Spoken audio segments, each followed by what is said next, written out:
If you are wondering if you can experience overheating issues on the Xiaomi 15T Pro, then the answer is kind of yes, especially during heavy load tasks. So for example, let's say we are playing games for a long time, using camera for a long time, or maybe even watching videos for a long time.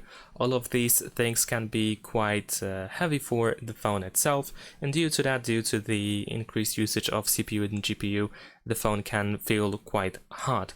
Now, the performance of the device maybe doesn't really drop when the phone feels really hot, but of course this can be inconvenient to use, it can be uncomfortable to use as well because of the temperature of the device, and it is unfortunately no secret that the phone can feel definitely warmer at times. It's not warm just because of running some simple tasks, but just for example when we are playing games, let's say, especially during games, this can be felt quite easily.